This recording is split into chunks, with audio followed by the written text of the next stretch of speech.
Bon, que vous dire après cette finale, il n'y a pas eu match, hein. Il y a eu branlé entre Toulouse et Bordeaux. Ben, moi, la première réflexion qui me vient à l'esprit, c'est le top 14 est mort. Voilà, je vais vous expliquer. La Ligue, avec les gifles, le salary cap, a voulu construire un top 14 hyper compétitif où on change de champion de France tous les ans. Et là, c'était l'élément premier de la Ligue. Ben voilà, ben, finalement, ça marche pas. Parce que, qu'on le veuille ou non, il y a un club qui domine le rugby français et qui va même plus jouer le top 14 l'an prochain. L'an prochain, je vous annonce que le top 14, ce sera la tournée de Toulouse, 13 dates en France, dont une au stade Vélodrome. Et puis peut-être 2 dates par la suite, une au Stadium et une au Stade de France. Et puis quelques dates en Europe. Voilà, ça sera la tournée, le live du Stade Toulousain l'an prochain. Alors en plus, vous verrez, c'est un petit peu comme les Rolling Stones. Éventuellement, ils peuvent changer de musicien en cours. Donc il y aura plusieurs équipes, vous verrez, de Toulouse. Mais le résultat sera le même.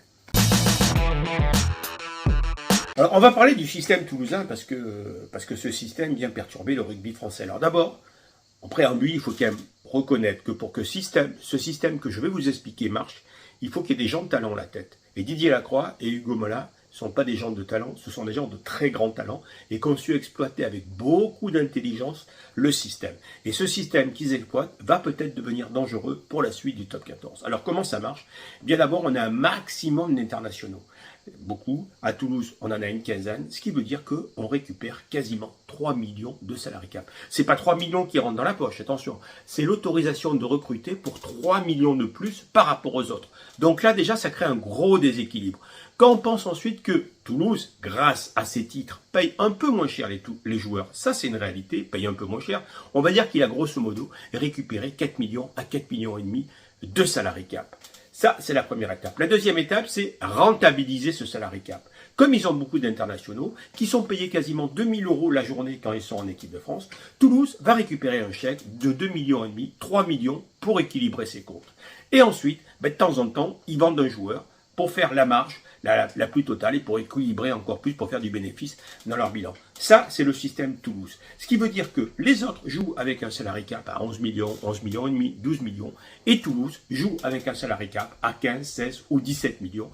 Et je peux vous garantir que ce sont peut-être les seuls, dans les 7-8 premiers, à bien respecter le salary cap. Ils n'ont pas besoin de dépasser, ils ont tellement de marge. C'est le système qu'a trouvé Didier Lacroix. C'est très malin, c'est brillant. Chapeau Didier. Alors ce système peut être dangereux, pourquoi? Parce qu'il y a aujourd'hui une telle hégémonie du Stade Toulousain et que tous les présidents de club savent l'aisance avec laquelle le Stade Toulousain peut recruter et la marge qu'ils ont en salary cap et l'écart qu'ils ont créé. Eh bien, l'intention va être grande pour certains présidents de club de dépasser le salary cap. Et bien sûr, puisque Toulouse a 15, 16 ou 17 millions, c'est injouable pour nous. Donc, de façon plus ou moins détournée, et plutôt moins que plus, on va nous aussi aller chercher un effectif à 15, 16, 17 millions pour essayer de concurrencer Toulouse. C'est le même piège que le salary cap. Quand le salary cap a été instauré, il y a eu des présidents qui se sont dit il suffit d'être au niveau du salary cap pour être champion, puisque c'est le niveau le plus haut. Et ils y sont allés et ils ont perdu beaucoup d'argent puisqu'ils n'ont pas été champions. Mais là, c'est pareil. Des clubs vont se dire si on a réussi à rattraper la masse salariale de Toulouse, on va concurrencer Toulouse. Mais malheureusement, c'est pas aussi simple que ça. Tiens, le salary cap, puisqu'on en parle. Je me faisais une réflexion suite à une interview du président de la Ligue, René Bouscatel, qui disait qu'aujourd'hui, il y a 10 clubs qui sont au maximum du salary cap. Donc les 10 clubs, on imagine à peu près lesquels c'est.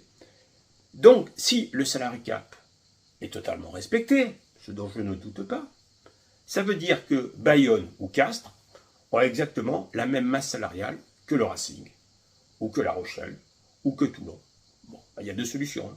Soit il y en a un qui a une trompette et qui ne sait pas acheter les joueurs, qui se fait enfler, soit les autres sont de super négociateurs et achètent moins cher que tout le monde, soit il y en a un qui triche. Je ne sais pas. Bordeaux en finale du top 14. Alors, j'avais essayé la semaine dernière de donner des conseils à Laurent Marty, en tout cas un conseil. La plus belle joie, c'est de se qualifier en finale. Et la plus grosse déception, c'est de la perdre. Et je l'avais dit, je te parle en connaisseur, en spécialiste, puisque j'en ai joué 5 et j'en ai perdu 4. Donc la défaite, je connais bien. Voilà. Mais bon, là, je suis désolé, je peux rien faire pour toi, je peux pas t'aider. Parce que la branlée à 60 points, ça par contre, moi j'ai jamais connu. Donc j'ai pas de référence, je te dire comment te soigner là-dessus, mais force est de constater que là, une branlée de 60 points, ça va te marquer toute ta vie. Parce que, l'exemple, nous on a perdu une finale à 15 contre 14, chaque fois qu'il y a un carton rouge, il y a un mec pour dire ben, regardez la finale, tout le Racing, finalement, le Racing a gagné alors qu'il joue à 14. Et là, chaque fois que dans une finale, il y aura un écart qui va se créer, le commentateur il dira « Ah, vont-ils battre le record de Toulouse-Bordeaux où Bordeaux on a pris 59 ?» Pendant des années, on va te le rappeler que tu en as pris quasiment 60 en finale et ça va vous hanter. Voilà, mais donc 60 points en finale, c'est à vie. Bon, le fait de cette finale pour Bordeaux surtout, c'est la présence de Tamefuna et Jalibert sur le terrain qui, visiblement, tous les deux étaient blessés et pas du tout en état de jouer. Alors, Yannick Bru est un excellent entraîneur, vous savez tout le bien que je pense de lui. Il s'est trompé, ça arrive, il a payé cash, 60 pions. Voilà.